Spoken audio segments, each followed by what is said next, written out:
Olá pessoal, seja bem-vindo a mais um programa Bons Amigos Pet. E hoje tem novidade aqui no nosso programa. Nós vamos inaugurar o nosso mural com as frases que a gente pediu para vocês mandarem para a gente. E a nossa amiga Maria José, lá do Amoras, enviou para a gente esta frase, ó. Maus tratos e abandono é crime. Eu vou convidar o médico veterinário, professor da UFV, para me ajudar a fazer a estreia aqui no nosso mural com as frases. Por favor, professor Rodrigo, seja bem-vindo. Boa tarde, obrigado pelo convite. Né? Obrigado aí, Maria José, por mandar para a gente o recadinho. Né? Esperamos receber mais recadinhos para colocar aqui no nosso mural. E um prazer poder inaugurar aqui, então, o mural com a nossa primeira frase de maus tratos e abandono é crime. Pois é, inclusive, o Brasil, o nosso estado, existe várias legislações. A nossa cidade também tem uma legislação aprovada, inclusive pela ex-vereadora Brenda. E é isso aí. A gente vai estar aqui sempre em prol dos pets, né, professor? Sim. Vamos sentar então? Vai bater um papo? Vamos. Vamos lá. Professor, muito obrigado então mais uma vez por participar com a gente e ajudar a inaugurar aqui o nosso mural. E a gente vai falar hoje de atividades, a gente vai falar também de doenças dos animais, saúde pública. Eu queria já começar fazendo a seguinte pergunta para o senhor, professor. Senhor não, né? Você, né? Nossa. Eu queria começar fazendo a seguinte pergunta. Como fazer para que a população entenda um pouco mais sobre a saúde dos animais? Obrigado, Júlio, primeiramente pelo convite, né? É um prazer estar aqui. E eu acho que a principal objetivo nosso é informação, né? É comunicação, é informação. Inclusive, esse espaço é muito importante para a gente poder estar falando sobre essas doenças, sobre esse contato das pessoas com os animais, porque a gente tem essa convicção que a única forma que a gente tem de melhorar o controle das doenças e, com isso, melhorar a qualidade de vida dos animais e melhorar as condições de saúde pública da população é por meio da informação, é por meio da comunicação. Tá certo. Bom, lembrando que o professor Rodrigo, ele é professor do Departamento de Veterinária da UFV, também médico veterinário, né? Professor, fala um pouco das atividades no dia a dia, como é que é? Então, como médico veterinário, né, e professor do Departamento de Veterinária, eu trabalho especificamente com a área de epidemiologia e saúde pública, que muitas vezes é uma área pouco conhecida dentro da veterinária, que é essa interseção entre a saúde, principalmente humana, e animal. E nós temos um grupo de estudos que trabalha principalmente num tema novo, que é a saúde única, ou o termo em inglês One Health, que tem se popularizado muito no mundo, que é tentar integrar meio ambiente, animal e saúde pública e saúde humana. Então, não trabalhar de uma forma dissociada, não trabalhar de uma forma isolada. Tentar entender que a saúde está intimamente conectada entre população humana, animal e ambiental. Professor, tem como especificar para a gente quais são essas atividades? Então, de termos mais gerais, atividades que a gente desenvolve que tenham uma relevância para a população toda, por exemplo, participação na campanha de vacinação antirrábica, imunizando os animais contra a raiva, principalmente cães e gatos aqui no município, que é uma doença que não tem cura e é transmissível para as pessoas. Então, a principal forma de controle dessa doença é a vacinação.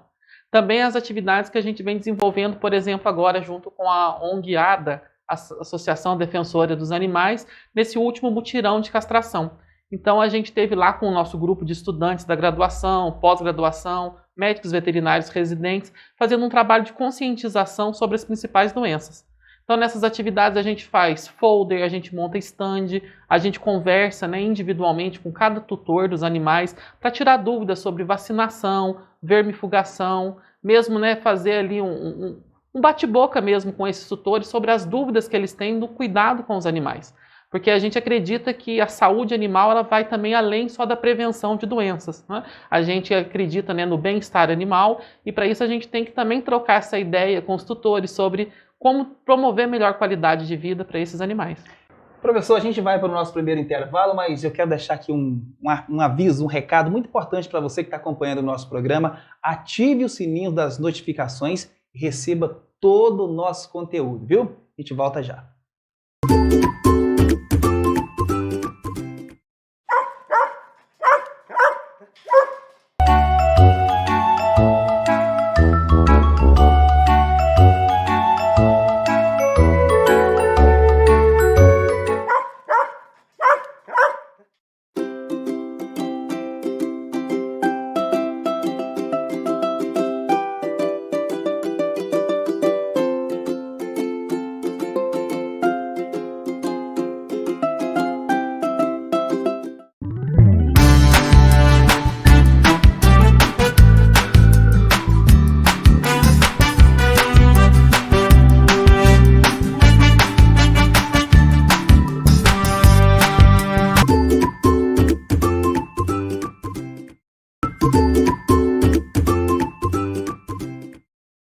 Pessoal, estamos de volta com o nosso programa Bons Amigos Pet, recebendo aqui o professor Rodrigo Alves Barros, professor do Departamento de Veterinária da UFV, médico veterinário, para a gente bater um papo muito legal e de muito conhecimento para você que está sempre na nossa audiência aí. Daqui a pouquinho eu vou apresentar a nossa mascote de hoje, a Pérola. A Pérola hoje está um pouco nervosa, um pouco tímida aqui, mas daqui a pouquinho a gente vai apresentar para vocês. Professor, vamos falar aqui um pouco da saúde única. Eu queria que você explicasse para a gente o que é a saúde única, como funciona na prática.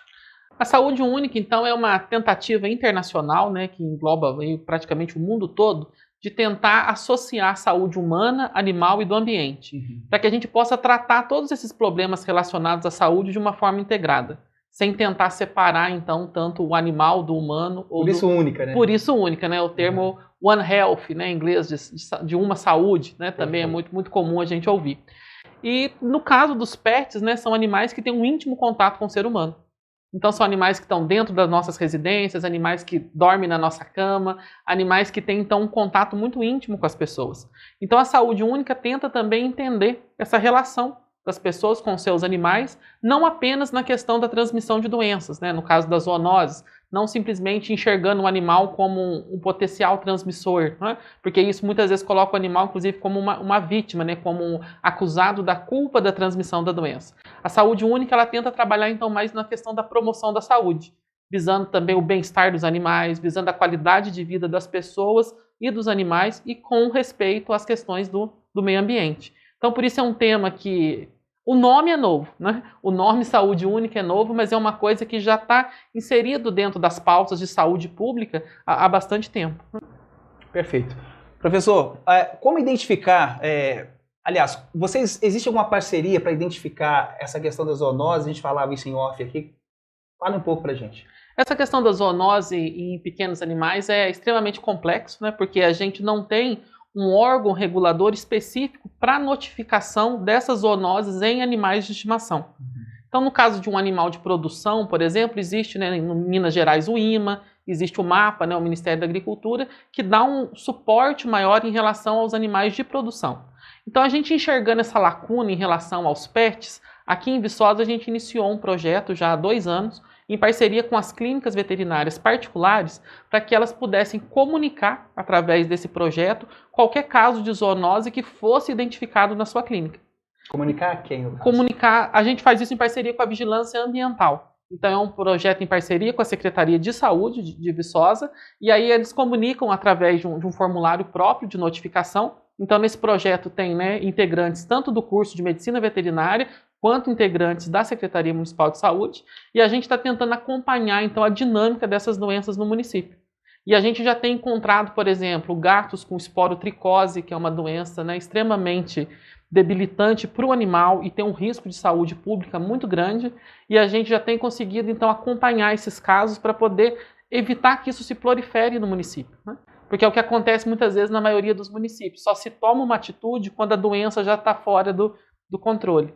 Então, um projeto de notificação tenta buscar, né, conhecer essa doença já no início, nos primeiros casos, para tentar investigar isso e sempre nessa interseção humano-animal. Tá certo, professor. A gente vai para mais um intervalo. Daqui a pouquinho a gente volta com Bons Amigos Pet.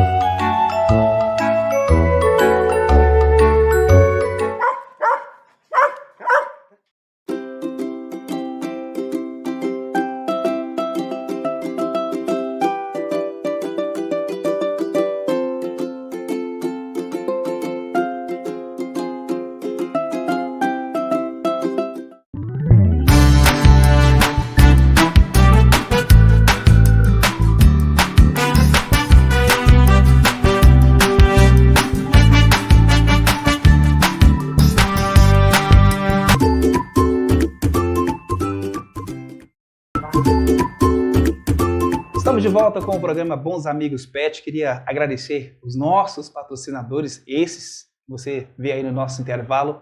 Obrigado a todos pela parceria aqui no nosso programa. Professor, a frase de hoje é pertinente. Por que eu falo isso? Porque ainda maus tratos e abandono, a gente vê muitos animais nas ruas. Por que isso acontece, professor? Esse tema do abandono, né, é um tema extremamente complexo, né, que envolve aí muitos setores, muitas variáveis, muitas demandas, né, da comunidade, mas é importante a gente ressaltar o papel de cada um, né, nessas atividades, né? Porque nós temos as legislações, como foi dito, né, em nível nacional, estadual e mesmo legislações municipais que estão sendo cada vez mais aplicadas. A própria população tem começado também a ter um olhar diferenciado sobre esse problema, então as denúncias de maus tratos têm aumentado, né? Em Viçosa a gente tem também, né, um serviço prestado pela Secretaria de Saúde a respeito da investigação de maus tratos dos animais, com busca, né, de punição para esses casos, porque a gente fala muito, né, da educação, da orientação da população, mas a gente enxerga que também sem um mecanismo de fiscalização e punição, a coisa também não anda, não é? Então, por mais que a gente acredite muito na educação, talvez utilizar também desse mecanismo, né, como foi falado ali, né, é crime, o mecanismo da punição também é uma forma de educar a população. Porque, infelizmente, a maioria dos animais que a gente tem na rua nasceram dentro de casa. Às vezes a gente tem uma falsa impressão de que o animal de rua nasceu na rua. Inclusive, professor, eu vi outro dia um meme, né, de que um cãozinho estava com um balãozinho assim e estava escrito assim, eu não sou da rua, me colocaram aqui. Faz sentido, né? Faz total sentido, né? É uma discussão um pouco triste, né? Sim. Porque, infelizmente, a maioria dos animais que nascem na rua morrem antes de chegar ali uma fase de adolescência, digamos assim, né? Tanto é que dificilmente a gente vê um filhote na rua. Porque morre de fome, morre atropelado, morre das principais doenças que atacam filhotes, né? Então esses animais dificilmente chegam a ser adultos. Esses animais adultos que a gente está vendo na rua, provavelmente é um animal que nasceu em casa, passou ali a sua fase de amamentação, né? Até desmamar, até ter um certo tamanho, para depois a pessoa simplesmente se livrar desse animal colocando, como você disse, né, do portão para fora. Então, assim, buscar alternativas, como a castração, né, que é uma alternativa definitiva de controle de população, é muito interessante, né? Então, é onde cada um pode fazer o seu papel, porque senão, em termos também de entidades públicas, ficar retirando o animal da rua... Não adianta ter só a legislação, né? Não. A população tem que fazer a parte dela. Sim, sim. Né? E essas medidas, por exemplo, de coibir o abandono, de criminalizar o abandono, também vão ajudar a população a tomar essa responsabilidade, né? Que o filhote que nasce dentro da casa da pessoa é responsabilidade dela. Perfeito. Professor, a gente quer muito agradecer a sua presença aqui hoje. Muito obrigado pelo conteúdo prestado aqui pra gente, conhecimento, e cada um, de fato, continue fazendo a sua parte. Muito obrigado e seja sempre bem-vindo aqui ao Bons Amigos Pet. Eu que agradeço o convite, né? E tanto eu como o nosso grupo de estudos está sempre à disposição para vir aqui para poder debater com vocês qualquer tema que for importante, porque acho que é nessa interseção, né, da comunicação com a educação que a gente vai conseguir ir mudando essa realidade. Esse foi o nosso programa de hoje. Um forte abraço a todos e muito obrigado pela audiência. Até o próximo programa. Valeu!